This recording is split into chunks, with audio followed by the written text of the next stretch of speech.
Hey guys, my name is Dex Goodwin. I wanted to go over a few of the key points of the 4xe Wrangler. This is the Sahara model. So going under the hood, obviously this will be the first thing you notice for the 4xe. You've got your 2-liter turbo 4-cylinder. So this is the same engine you'll get in the non-hybrid versions. The biggest difference is you have one engine, 2 motors, excuse me. So your gas engine here is your normal output 4-cylinder turbo. In the front, if you'll notice up here, you have a motor generator. That's driven off the belt. Also in the transmission, you have another motor in there. So that's going to help move the vehicle down the road a little easier. Other than that, maintenance under the hood is pretty simple stuff. You will have a couple of extra coolant reservoirs there to cool your battery and your electric motors, but it's using the same coolant that you would normally use. Moving forward, you do get the wheel in a Sahara that comes standard in this trim. You would normally need to go up to a high altitude to get that rim. This particular example has the leather interior. And on the inside, you'll notice ample leg room. The front should be pretty much standard business for the Wrangler until you get to the driver's side. Now in the back, you'll see you still have ample leg room. You still have your charging outlets in the back. Under here though, this is where your battery is kept. So the seat folds a little bit differently. It folds up. You see you have your 17 kilowatt battery. And then down for the cargo area. So this is going to be more like some of the older Jeeps, like your customers may be familiar with an XJ Cherokee, something of that nature. Been around for a long time, works well. Moving to the rear, you will notice on your tires for the 4xes, you do have the blue Jeep on here. It's another way to identify one at a little bit of a distance.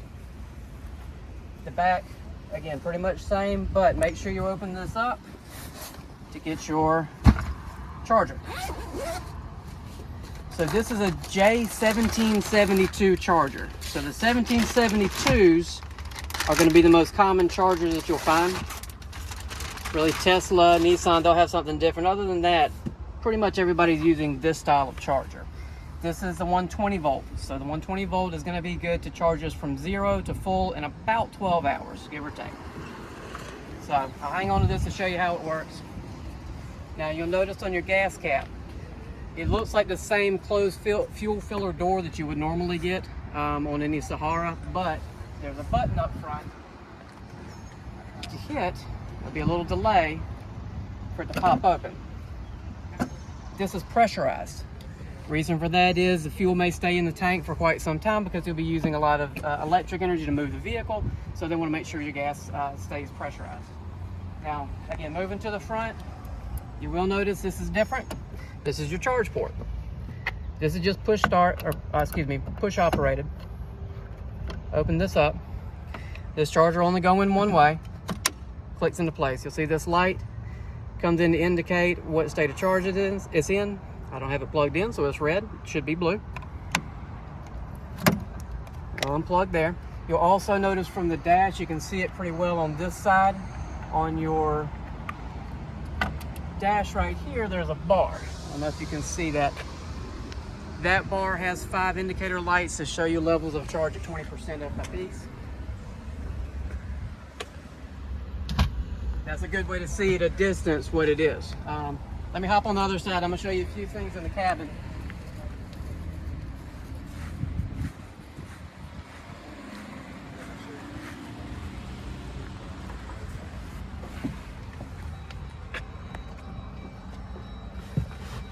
Let me take over. Okay. So, if we go into the apps,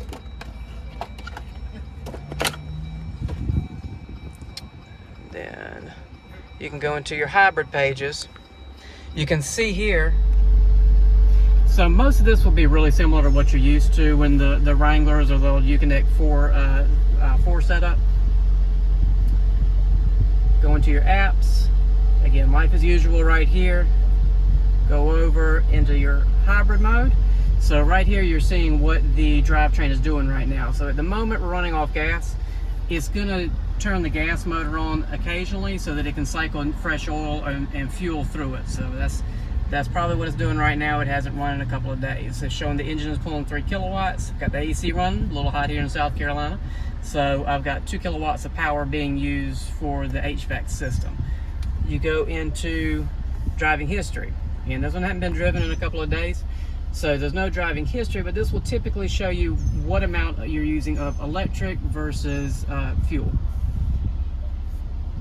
Now you go into your charging schedules. You can set your schedule so that it doesn't pull, say, if you have peak hours where you have electricity. You can have it only pull at certain times of day. So if you have it plugged in to your outlet, let's say you have the 240 charger at home, that'll let it charge up in about 2 hours, but you only want it to pull between 12 and 2 o'clock in the morning. It can be plugged up, but it won't start charging until you activate that. Now that can be disconnected by unplugging the outlet and plugging it back in so that it resets that timer.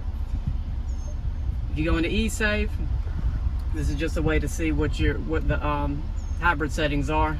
9 times out of 10 you're going to save it on battery save whenever you just drive out and about driving around.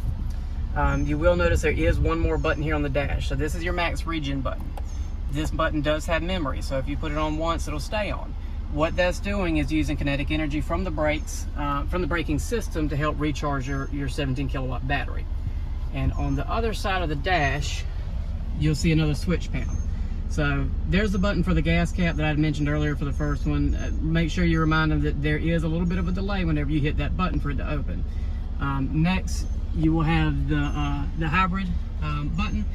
That's kind of the default button. You generally want to leave it on. That's going to let the Jeep decide how to best use the power that it has between the gas motor and the electric. Next, you'll have electric. It's going to try to bias the electric motors and save as much fuel as you can. You can take good advantage of that, say in the city. And the last one will be eSave. That's going to try to save your electric power and bias towards the gas motor. Best use of that would be in a highway situation where it's going to need the gas motor to get going. You will notice your dash cluster is a bit different. It's going to show you what your level of charge is and your range. The same TFT cluster there, just a little bit different settings.